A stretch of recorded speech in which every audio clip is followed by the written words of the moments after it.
여러분, 인생을 살면서 가장 위험할 때가 언제라고 생각하십니까? 자, 인생을 살면서 가장 위험할 때가 언제인가? 바로 지쳤을 때, 그때입니다. 지쳤을 때.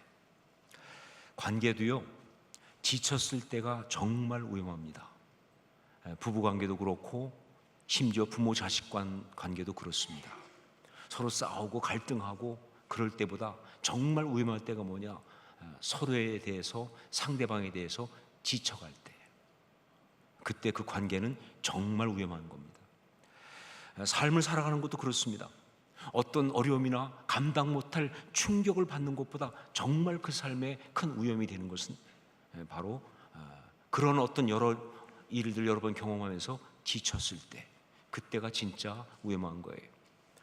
요즘 사람들이 참 많이 고통받고 있는 질병인 이 우울증이라는 것도요, 지쳤을 때 나타나는 그러한 병입니다.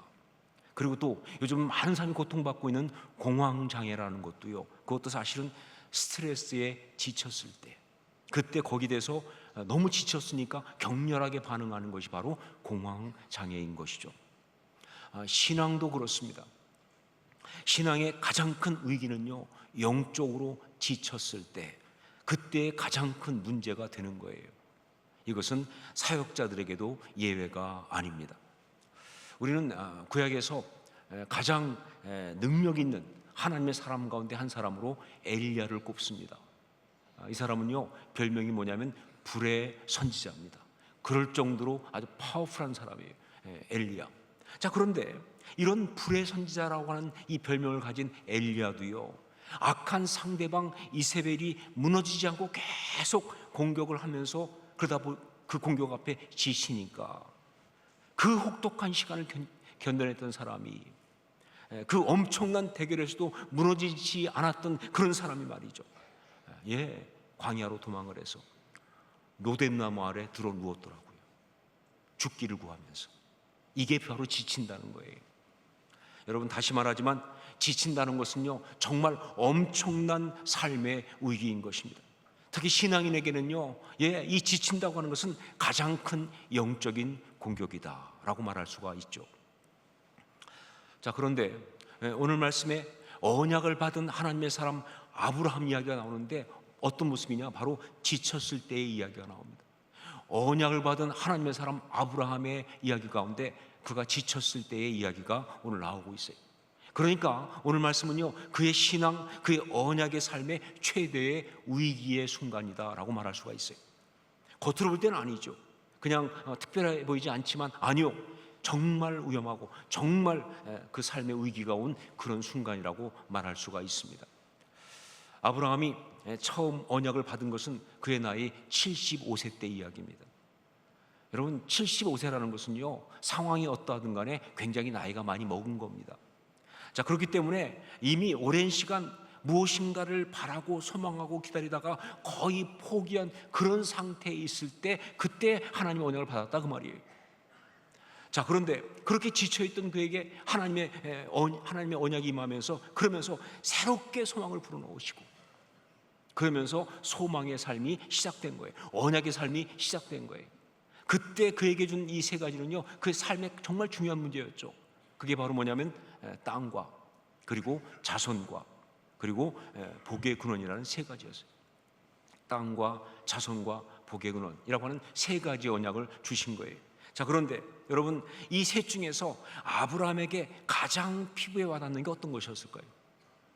이 셋 중에서 아브라함한테 가장 피부에 와닿는 것은 어떤 것이었겠느냐? 바로 자손의 축복, 그것입니다.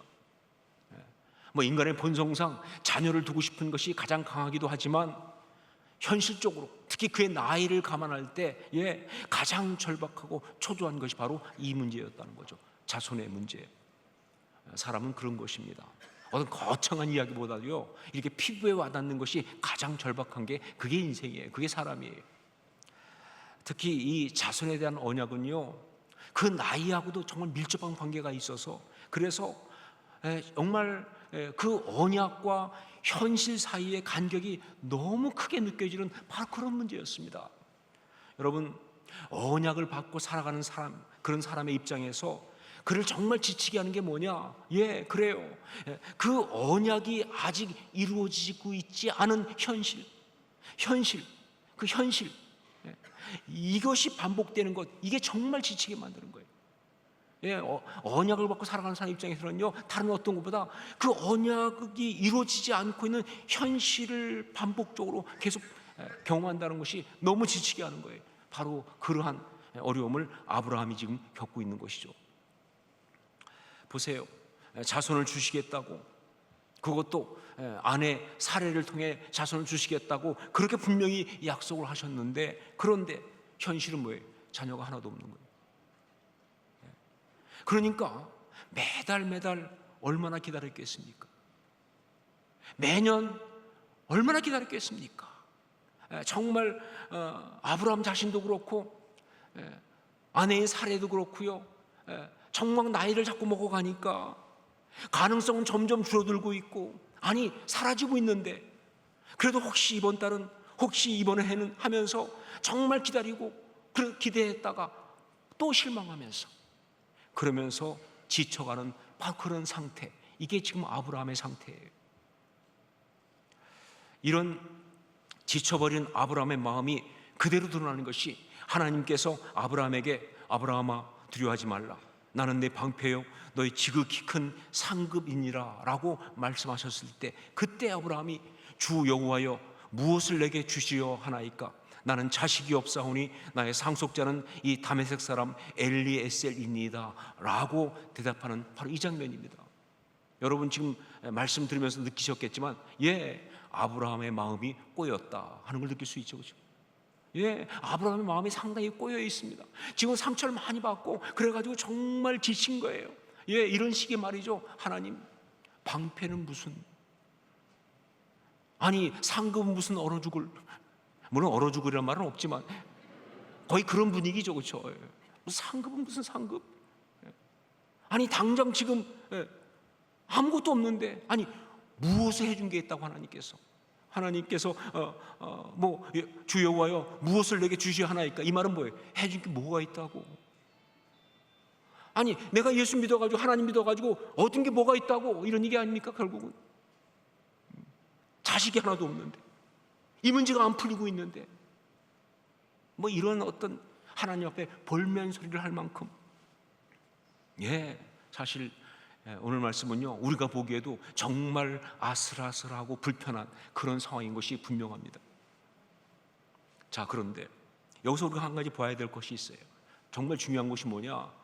여러분, 오늘 말씀이요, 사실은 아브라함의 신앙 여정 가운데 가장 아름답고 중요한 간증이 나오고 있는 말씀이라는 사실. 아브라함의 신앙 여정 가운데 가장 아름다운, 가장 중요한 간증이 나오고 있는 그런 말씀이라는 사실을 우리는 봐야 돼요. 언약을 받고 그 언약을 향해 살아간 신앙의 사람 가운데 최초의 사람이 아브라함이잖아요. 그래서 우리가 뭐라고 불러요? 믿음의 조상이라 이렇게 부르지 않습니까? 그런 아브라함이 자기의 그 언약의 후손들, 어떤 신앙의 후손들에게 남겨준 그의 최고의 메시지가 오늘 말씀에 나와요. 그의 가장 중요한 이야기가 오늘 말씀에 나와요. 여러분, 아브라함부터 시작해서 예수 그리스도까지 이르러서 완성되는 것, 그게 복음의 역사 아닙니까? 아브라함부터 예수까지 이르러서 완성되는 그 복음의 역사를 가장 잘 이해한 사람이 누구냐? 신학적으로 그것이 바로 사도 바울입니다. 자, 그런데 사도 바울이 말이죠, 율법이라고 하는 당시의 어떤 이 신앙을 왜곡하는 그런 그 것들과 싸우면서 그것들을 깨고 참 복음을 이야기하면서 어떤 얘기를 하느냐? 바로 이신칭의라는 말을 합니다. 이신칭의, 즉 믿음으로써 의롭게 된다, 그 얘기 아니에요, 그렇죠?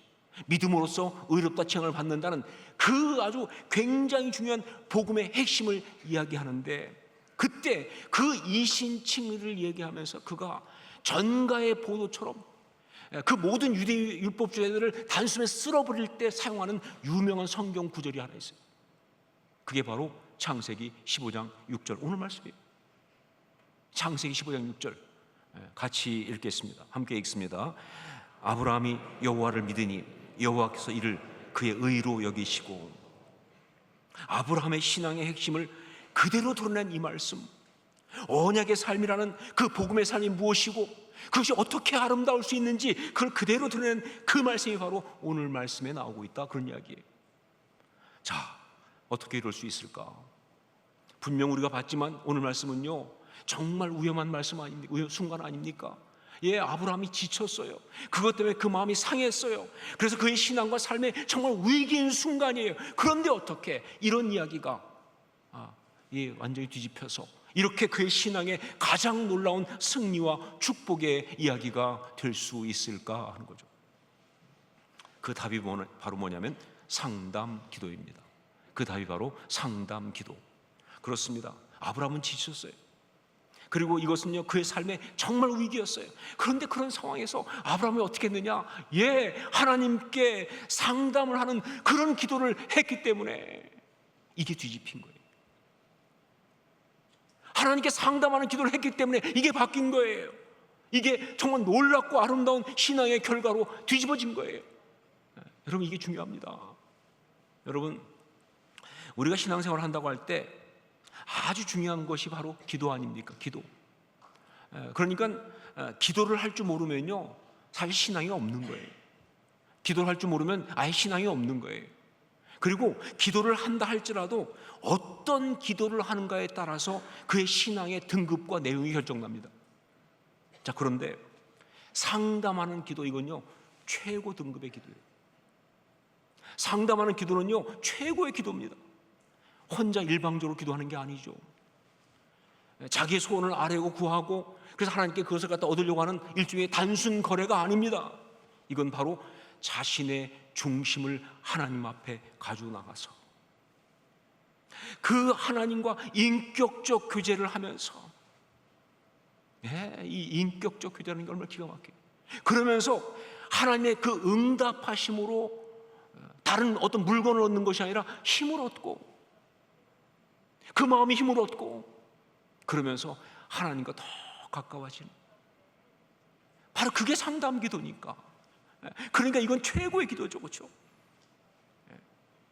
놀랍게도 오늘 말씀에서 아브라함은 바로 하나님께 상담하는 기도를 드렸고요, 그 결과 그렇게 지치고 힘든 상황이 있었는데 이게 뒤집혀가지고 그렇게 아름다운 영적인 열매를 맺게 된 거예요. 여러분, 하나님께 상담하는 기도 해보셨습니까? 삶이 힘들고 어려울 때, 마음이 참 어려울 때, 그때 하나님께 기도로 상담을 해보셨습니까? 그렇게 기도하면서, 그래서 정말 상황은 아무것도 달라지지 않아도 그러나 마음이 회복되는 그런 응답의 은혜를 맛보신 적이 있으십니까? 하나님께 상담하는 기도, 하셔야 합니다. 하나님께 상담하는 기도 정말 꼭 필요해요, 우리한테. 특히 우리가 언약을 받은 자로 세상을 살아간다고 한다면요, 우리는 수시로 하나님께 기도로 상담을 해야 한다, 그 말입니다. 그래야 살아갈 수가 있어요. 자, 어떻게 기도하는 것이 하나님께 상담을 하는 것일까? 어떻게 기도하는 것이 하나님께 상담을 하는 것일까? 첫 번째, 자신의 마음을 하나님께 그대로 아뢰십시오. 자신의 마음을 하나님께 그대로 아뢰십시오. 우리 2절로 3절 말씀을 같이 읽겠습니다. 2절로 3절 같이 읽습니다. 아브라함이 이르되 주 여호와여, 무엇을 내게 주시려 하나이까? 나는 자식이 없사오니 나의 상속자는 이 다메섹 사람 엘리에셀이니이다. 아브라함이 또 이르되 주께서 내게 씨를 주지 아니하셨으니 내 집에서 길린 자가 내 상속자가 될 것이니이다. 여러분 보시지만 아브라함은 지금요 하나님 앞에서 자신의 감정을 거르지 않고 그대로 다 쏟아내고 있습니다. 정말 자식이 없어서 힘든 그 마음을 그대로 말하고 있죠. 그리고 놀랍게도 하나님을 향해서 섭섭한 그 마음을 그대로 표현하고 있습니다. 그러면서 정말 자기 지쳐버린 그 상한 마음을 그대로 하나님 앞에 쏟아내고 있는 것이 바로 오늘 말씀이에요. 이 말씀이에요. 여러분, 이렇게 하나님 앞에 자신의 마음을 있는 그대로 쏟아낼 수 있어야, 그래야 상담하는 기도가 가능한 겁니다. 예, 그것이 아픔이든, 아프면 아프다고 말해야죠. 그것이 외로움이든, 그것이 분노이든, 그것이 미움이든, 그것이 절망이든, 심지어 정말 제대로 처리하지 못하고 있는 어떤 죄성 때문에 오는 갈등이라 할지라도 이것을 갖다가 성경의 표현 그대로 하나님 앞에 물같이 쏟아놓을 수 있어야, 그래야 상담하는 기도가 가능한 것입니다. 자, 그런데 여러분, 이게 사실 그렇게 쉽지 않습니다. 그 마음을 있는 그대로 하나님 앞에 쏟아놓는다, 이게 잘 쉽지 않아요. 많은 사람이 그렇게 아프고 그렇게 힘든데도 하나님 앞에 그 마음 쏟아놓지 못한다, 그 말이에요. 심지어 신앙인들 가운데서도요, 정말 그렇게 힘들고 어려운데 그 마음을 하나님 앞에 제대로 쏟아놓지 못하고 있습니다. 이유가 뭐냐? 이거는요, 어떤 영적인 단계에 들어가야 할 수 있는 것이기 때문에, 그냥 아프다고 무조건 쏟아놓는 게 아니에요. 이게 되려면요, 어떤 영적 단계에 들어가야만이 그 마음을 이렇게 하나님 앞에 쏟아놓을 수가 있기 때문에, 그러니까 이렇게 마음을 쏟아낼 수 있는 거, 이게 바로 영성이에요. 한나의 경우를 보십시오. 여러분 아시지만 한나가 사무엘이라고 하는 그 놀라운 응답을 받았던 이야기를 성경이 처음 시작하고 있는데, 그런데 그 이야기를 보면요, 거기서 우리가 뭘 볼 수 있습니까? 한나가 바로 뭐예요? 하나님께 상담하는 기도를 했다는 걸 볼 수가 있어요. 그러니까 사무엘이 태어난다고 하는 그 응답을 받기 이전에 이미 봐서 뭐예요? 응답을 받았잖아요. 성경을 보세요. 한나는요, 뭐 사무엘이 태어나거나 혹은 그 이전에 사무엘을 임신하고 입덧을 하거나 그런 상황이 아님에도 불구하고 성경 뭐라고 돼 있어요? 한나가 여호와를 믿고 그 얼굴에 다시는 뭐예요? 근심빛이 없었다. 마음이 회복된 거예요. 마음이. 왜? 상담하는 기도를 했으니까. 이게 한나의 기도의 특징이죠. 자, 그런데 이렇게 한나의 상담하는 기도의 이야기를 보면요, 먼저 그녀가 하나님 앞에 자신의 마음을 그대로 쏟아놓는 그런 시간을 갖는 걸 볼 수가 있어요. 정말 얼마나 하나님 앞에서 울고 통곡하고 그 마음의 억울한 걸 다 쏟아놓고 하는 그런 시간을 갖고 있는지, 그게 그 한나의 상담하는 기도에 가장 먼저 나오는 걸 알 수가 있어요. 자, 그런데 그때 하나의 해프닝이 일어났죠. 그것은 엘리 제사장이 정말 같은 사역자의 입장에서 굉장히 민망한 이야기입니다. 성경에서 제일 제가 민망한 부분인데, 아니 제사장인데 엘리 제사장이 한나의 그 모습을 보고 술 취한 줄 알았잖아요. 그냥 알고만 있으면 다행인데 또 한마디 하셨잖아요. 언제까지 취하여 있겠느냐, 포도주를 끊으라. 완전 망신이죠. 아니 어떻게 된 거냐 이게 도대체. 아니 엘리가 도대체 뭘 어떻게 된 거냐. 여러분 이렇습니다. 한나가 하나님께 그 마음에 있는 모든 걸 그대로 쏟아내고 있는 그것이 사실은 어떤 영적 단계에 들어갔다는 뜻이에요. 그런데 엘리는 그 단계까지 못 갔잖아요. 그러니까 이해를 못 하는 거예요. 그러니까 엉뚱한 얘기를 하는 거예요. 여러분 그렇습니다. 어떤 영적 단계에 들어간 사람에 대해서 그 단계에 못 간 사람은요 이해할 수가 없어요. 그래서 여러분 초대교회 당시에도 말이죠, 성령 임할 때 사람들은 뭐라고 그랬습니까? 세술에 취했다 그랬잖아요. 한나가 하나님 앞에 자신의 마음을 싹 쏟아붓는 것은요 어떤 영적인 단계에 들어가 있는 거예요. 여러분 하나님 앞에 그 마음을 그대로 알아낼 수 있는 것, 이거 정말 중요한 영성입니다.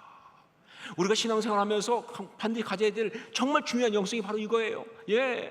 하나님 앞에 와서 힘들 때 울 수 있는 게 진짜 영성이에요. 하나님 앞에 와서 정말 그 마음에 있는 모든 상함을 다 토해낼 수 있는 거, 그거 영성이에요. 그래야 역사가 일어나니까, 그래야 회복이 일어나니까, 그게 진짜 기도죠. 하나님과의 관계가, 영적인 단계가 제대로 돼야 비로소 자기 속에 있는 그 아픔과 모든 걸 하나님 앞에 쏟아낼 수 있기 때문에 이건 정말 중요한 영성이다 하는 것이죠. 두 번째, 상담하는 기도 어떻게 하는 것인가? 두 번째, 자신을 향한 하나님의 음성을 들으십시오 하는 겁니다. 자신을 향한 하나님의 음성을 들으십시오. 오늘 말씀을 보면요, 아브라함이 하나님 앞에 자기의 마음을 그대로 다 쏟아놓고 아뢰는 그것뿐 아니라 동시에 아브라함이요, 하나님의 음성, 자신을 향한 하나님의 음성, 그 말씀을 제대로 듣고 있어요. 이게 또한 중요한 것입니다. 우리 1절 말씀을 같이 읽겠습니다. 1절 같이 읽습니다. 이후에 여호와의 말씀이 환상 중에 아브라함에게 임하여 이르시되 아브라함아 두려워하지 말라. 나는 내 방패요 너의 지극히 큰 상급이니라. 여러분, 하나님께서 이미 아브라함의 마음을 다 알고 계세요. 기가 막히죠? 예, 맞습니다. 우리 하나님이 우리의 마음을 이미 다 알고 계신 줄로 믿습니다. 그게 우리 하나님이시잖아요. 그가 얼마나 지치고 힘들어하는지 이걸 알고 계세요. 그래서 그에게 말씀하십니다. 아브라함아 두려워하지 말라. 나는 내 방패요 너의 지극히 큰 상급이니라 라고. 여러분, 이것은요 전형적인 마음을 만지시는 말씀이에요. 하나님께서 당신의 사람들을 지키시고 돌보시고 회복시키실 때 그때 하시는 하나님의 자기 고백의 말씀과 같은 전형적인 마음을 만지시는 말씀이에요. 여러분, 하나님은요 당신의 사람들을 돌보실 때, 특히 그 마음을 회복시키실 때 이렇게 그 마음을 만져주세요. 말씀으로. 이 말씀이 정말 중요합니다. 이게 우리한테 너무 중요하기 때문에 그게 구체적으로 어떤 것인지 좀 볼 필요가 있는데, 구체적으로 본다면 세 가지 경우가 있죠. 첫째가 뭐냐? 하나님의 마음을 표현하시는 음성. 하나님의 마음을 표현하시는 음성. 예, 어느 날은 뜬금없이 이렇게 말씀하십니다. 내가 너를 사랑한다. 내가 너를 사랑한다. 내가 너를 기뻐한다. 내가 너로 인하여 즐겁다. 영광을 받고 있다. 그리고 아주 많은 경우 정말 힘들게 그 신앙을 버텨나가는 그 자녀를 향해서 이렇게 말씀하십니다. 고맙다. 이게 바로 마음을 만지시는 하나님의 음성이에요. 그리고 두 번째는 관계를 확인하시는 음성이에요. 관계를 확인하시는 음성. 어떤 날 이렇게 말씀하십니다. 나는 내 하나님이다. 네, 새삼스럽게 말씀하세요. 나는 내 하나님이다. 나는 내 아버지다. 너는 내 아들이다. 너는 내 사랑하는 딸이다. 네. 너는 내 백성이다. 넌 내 사람이다. 관계를 확인하신 그런 음성을 들려주십니다. 그리고 세 번째는 섭리를 확인해 주시는 음성이에요. 섭리를 확인해 주시는 음성. 바로 오늘 말씀에 나온 것처럼 나는 내 방패이다. 내가 지켜주겠다는 거예요. 나는 너의 상급이다. 큰 상급이다. 이 길을 통해서 놀라운 아름다운 결론을 내겠다는 거예요. 내가 지금 너와 함께하고 있다. 그리고 구체적으로 내가 이렇게 할 것이다 라고 말씀하실 때가 많아요. 예를 들면 바로 바울에게 말했던 것처럼 로마에도 가야 한다. 가이사 앞에 서야 할 것이다 라고 섭리 확인. 여러분, 이 하나님의 음성을 들어야 합니다. 그래야 우리 심령이 회복돼요. 그래야 우리가 다시 살 수가 있어요. 이 하나님 음성을 들어야 우리 심령이 회복되고 우리가 다시 살아날 수가 있는 거예요. 자, 그런데 여러분, 이 하나님의 음성도요 역시 영적 레벨이 되어야 들립니다. 사실 하나님이 계속 말씀하신 거거든요. 지금 처음 말씀하신 게 아니에요. 계속 말씀하고 계시는데, 그런데 말이죠, 우리가 영적 레벨이 안 돼가지고 영적 주파수를 못 맞추고 있으니까 못 들은 거예요, 그동안요. 하나님이 계속 말씀하시는데 우리가 자꾸 사람에게 집중하고 상황에 집중하고 자기 상처에 집중하고 그러다 보니까 하나님의 그 음성을 듣지 못한 거예요. 그러다가 영적인 어떤 단계에 딱 올라가면 그 음성이 들려요.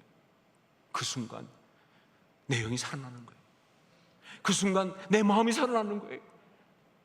그러면서 언제 내가 회복되는 놀라운 역사가 일어나는 거예요. 이것이 바로 상담하는 기도의 이야기예요.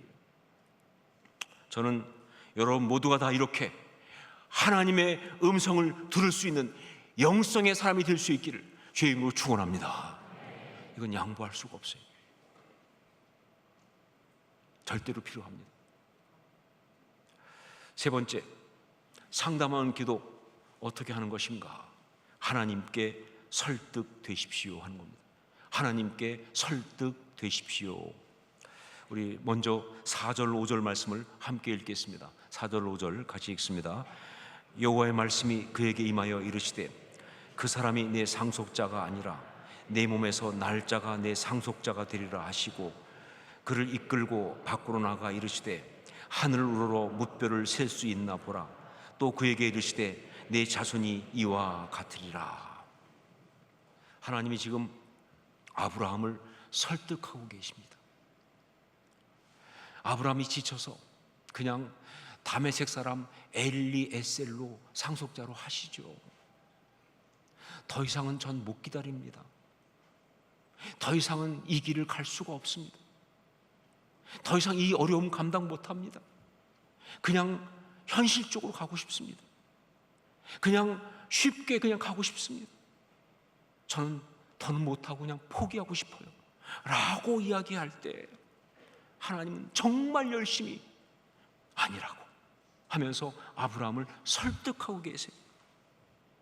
그러면서 박넝쿨을 가지고 요나를 설득하셨던 것처럼 여기서는 뭐예요? 밤하늘의 별을 가지고 아브라함을 설득하고 있어요.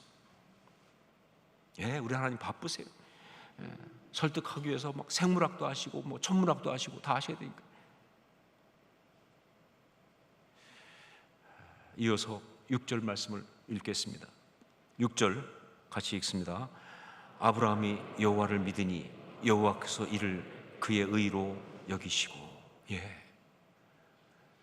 아브라함이 하나님께 설득된 것입니다. 바로 이 엄청난 말씀이 이렇게 나온 거예요. 창세기 15장 6절에 이 어마어마한 말씀이 바로 이때 나온 거예요. 아브라함이 하나님께 설득된 이야기예요. 그 순간 하나님이 보시기에 아브라함이 얼마나 귀하고 얼마나 고마웠는지 여호와께서 이를 그의 의로 여기시고. 여러분, 하나님께 상담을 하는 기도의 응답은요 다른 것이 아니라 하나님께 내가 설득되는 거예요. 하나님께 상담하는 기도의 응답은요 다른 것이 아니라 하나님께 내가 설득되는 거예요. 내가 하나님을 설득하는 게 아니고요, 하나님께 내가 설득되는 거예요. 그때 여러분 비로소 내 심령이 살아납니다. 그때 비로소 내가 다시 한번 이 길을 온전히 걸어갈 수 있는 힘을 얻는 거예요. 이게 바로 상담하는 기도의 응답이죠. 여러분, 우리가 하나님께 언약을 받고 이 세상을 살아가는 사람이라면 반드시 하나님께 상담하는 기도를 드릴 수가 있어야 합니다. 왜냐하면요, 아브라함이 보여준 것처럼 그렇게 언약을 받고 그 언약의 삶을 살아가는 삶은요 지칠 수밖에 없어요. 언약이 바로바로 이루어지는 게 아니기 때문에, 현실이라는 것 때문에 지칠 수밖에 없어요. 때때로 무너질 수밖에 없어요. 그 언약과 현실 사이의 간격 때문에 마음이 상하고 지칠 수밖에 없어요. 그런데 그때 우리는 하나님께 기도로 상담을 해야 돼요. 아니면 큰일 납니다. 그때 하나님 앞에 상담하는 기도를 드릴 수 있어야 되는 거예요. 그래야 우리가 살아날 수 있어요. 그래야 우리가 회복될 수 있어요. 그래야 이 길을 제대로 갈 수가 있는 거예요.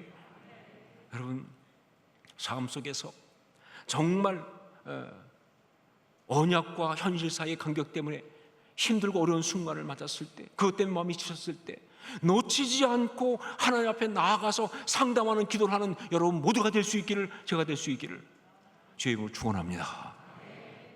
그래서 이 땅을 살아가면서 그 언약의 성취까지 실패하지 않고 끝까지 걸어나가는 우리 모두가 될 수 있기를 주의 이름으로 축원합니다. 기도하겠습니다.